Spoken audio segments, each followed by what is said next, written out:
Hi everyone, I was wanting to sort of show you what we're up to at the moment. We're doing a lot of gathering resources because we've only just kind of moved up to the property still. Everything's very much in the early stages and we're looking for, materials that are sustainable and cheap because we want to do a lot of projects for the community on very limited budgets.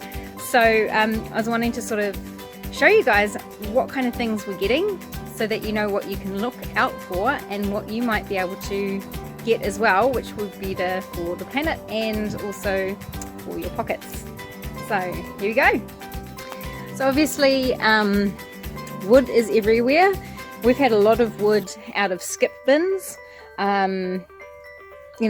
Builders that are on projects that are throwing things away, it costs them to throw it away, so you can just sort of ask them if you can have it and they normally can. I saw some wooden crates that were by the side of the road that you can see, lots of things can be made out of, and I was like, oh, crates, we can, take some of those. And she was like, oh, do you want some extra stuff? And then in her skip bin was, all this really lovely floor wood. And we have a lot of polystyrene here as well. Now, obviously, polystyrene is not a good, it's not good for our planet, and it doesn't biodegrade, and it's really terrible. These, you see, they're like sheets. They are actually used for a chocolate biscuit importing company to keep the chocolate biscuits from melting in transit. Once they're here in New Zealand, they have no use for them, and so we do have to pay for them, but they're really good insulators. So we've been putting them in underneath our house up there, and then using some other boards that we're getting tomorrow. So this is the wood that I was meaning. It's actually filled up most of the truck. And you can see some of it's got really nice grains on it. So this has been packaging furniture and stuff. There's ones with these battens which are really compressed and actually really hard and good themselves. They're 50 cents a sheet, and you can see they're huge. The ones without them, these ones, they're a little bit thicker, and they're $3. So you don't, with the whole truck was $131.50. So that's what you can definitely get bargains. Perfect for walls, floors, all sorts of stuff. We just have to remove staples and do a bit of sanding. So these MDF boards are huge. They're over 2 meters one way and 1.8 meters the other way. They're pretty much the same size as what you'd normally pay $80 for, but they are quite a low quality. They're kind of mishmashed together out of MDF, and they're used to protect furniture in transit while being shipped as well. But they're still a board, and they're absolutely fine for putting things together that don't have, don't need structural integrity. So they've all been used to put on the underside of a house to hold in that polystyrene, and it's made quite a big difference. So that's been really good. Down here you've got Formica. Now you might know Formica like Formica bench tops. Basically this is the layer that you would glue onto bench tops to make them really hard wearing and water resistant. Basically this company had somebody put in an order for a whole lot of stuff and then change their mind, and it was, we got it for $100 on Trade Me, and there is enough there to make really good floors. Like, it's non-slip, it's really grippy, and it will do really well with all the animals that we're having. Like if we want to put it at the bottom of the chicken hutches and things where they want to go and shelter, that'll be really useful there, and there'll be heaps and heaps of uses for it because all it needs is to be glued onto wood. So that's amazing. We were given this free this morning, so I haven't thought of a use for it yet, but there will, just even keeping the cows out of the veggie patch or letting beans and things grow up it, there will be lots of uses.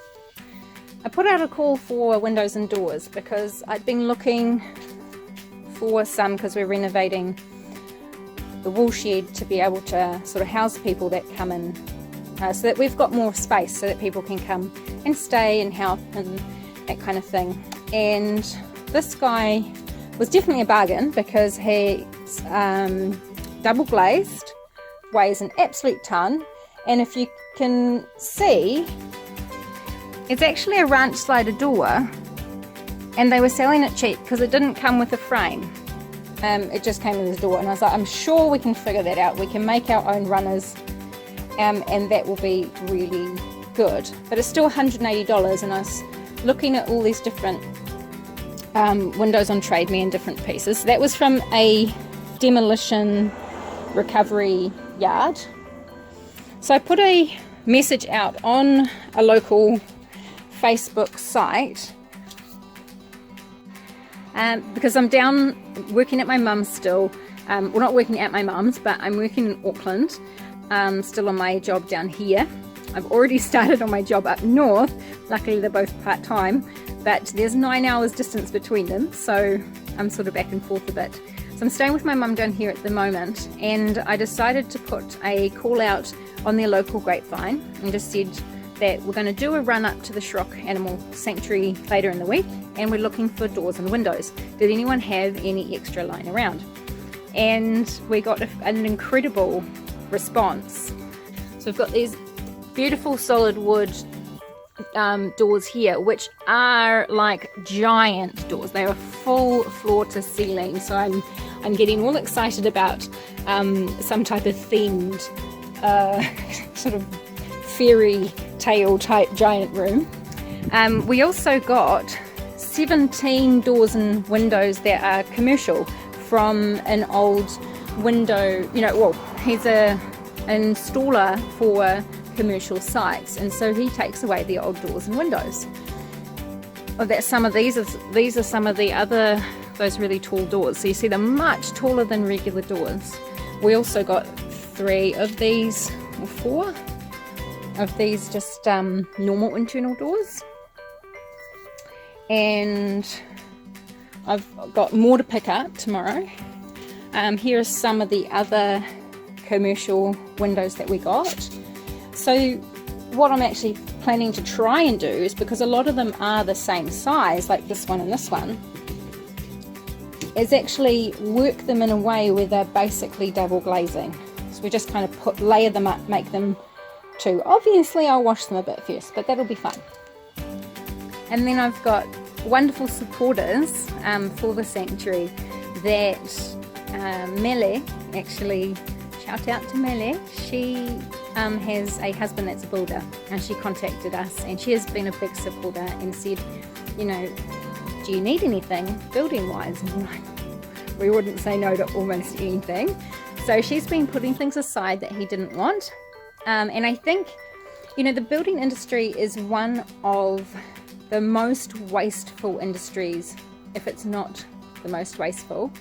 It has huge amounts of leftovers that get binned and thrown away. So getting in touch with a building firm and firms that are kind of replacing doors and windows or whatever, I think is a really good idea. And just ask them, are they, you know, do they have leftovers? Do they have things that you could use? Because they have to pay for it to be removed or organise for it to be removed. And so we're helping them out kind of too. There's a mutual beneficial relationship for everybody. So yeah, I'll take you around a few of the things we've found this morning at Mele's. So Mele gave us the orange thing we found before. Also some builder's paper which lines the wall and helps with moisture management in between the sort of outside cladding and the insulation and then the, you know, the framing. So that's amazing. We actually have just Zara's gone down to get a whole lot more from a building place today. She's on the way. We also got a lot of wood, obviously, from Mele. Also a whole lot of sort of leftover bits and bobs, but they're going to be extremely useful, and they normally cost a hell of a lot of money. So we're extremely lucky to have them. Some door handles as well. Big bolts in there. Extremely lucky. So there's another one there.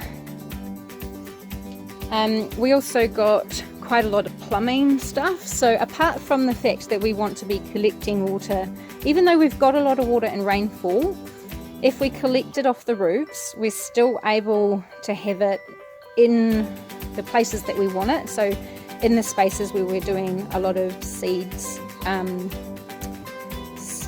what do you call it, when they're growing the little baby seeds from scratch, a little nursery. So that, we're also wanting to set up kind of strawberries in down pipes, because you can cut the little holes and have the strawberries hanging out the sides, which is really cool and fun. Zara's looking at this for a chicken feeder, because she wants to be able to pour the chicken feed in there and then have them be able to just pick it out, and it will just kind of refill itself as it goes. Yeah, some more sort of pipes and things there, which is super helpful. And lots of palings and posts. And we also got lots of these steel posts, which are called waratahs, which are extremely helpful on a farm. So we have lots and lots of posts and wood from Melee. So at the moment, I'm going to take a friend up with me. Zara's dad is there at the moment, and so he's making sure he's sort of counting the cows each morning and feeding back to us that they're okay while we're away. And we're hoping that our friend Erin is going to be moving up with the caravan this weekend. And Erin is a cow fanatic, has looked after rescue cows before, and her and probably Alyssa is going to be helping out as well. Going to be staying in the caravan up there a lot of the time to make sure that while I'm off site earning and helping to sort of facilitate things on the land, that the cows get the love and things that they deserve, and have an eye kept on them. So yeah, that's kind of where we're at the moment. It's still very hectic. Zara's gone down to Wellington because we're waiting for her house to sell. They're in the process at the moment, and she's got to bring some more things up and sign some things and do all this stuff. So yeah, up and about and doing things from the top to the bottom of the North Island at the moment. But I hope you sort of gain some tips. I think definitely look at whatever you're needing or wanting to do, and think about who might be using those materials in the community and give them the contacts. You actually might be helping them out. Like, I hate asking people for things. I'm really bad at asking. But if you're actually helping them out, it's worth just like even offering. Just be like, hey, I just was thinking that maybe you'd stuff you didn't want and we could actually use it and take it away for you. So is that something you'd like? And what's the worst that could happen? You just say, oh, no, we don't. That's the worst. So it's not a big deal. And it's really useful to not have new things being purchased that creates a demand for more mining or more forestry, because forestry, although it's okay in some, like it's better than some things, if we don't have to do monocultured, where you've just grown one particular type of tree, it would be a lot better. And any of these materials, like, having metals and things and glass and all that manufacturing, the chemicals, the process, the time, the vehicles transporting them, all that kind of thing, is saving a huge amount of emissions and chemicals. And also a lot of the time the places that these materials are coming from are exploiting people as well. So unless I know exactly where mine is coming from, I definitely like to try and stay away from them and just get secondhand. So good luck. with your projects. It would be really awesome to actually pop down things that maybe you've found, tips that maybe you've found, just like message a little note below, and then we can sort of help each other out that way. Take care.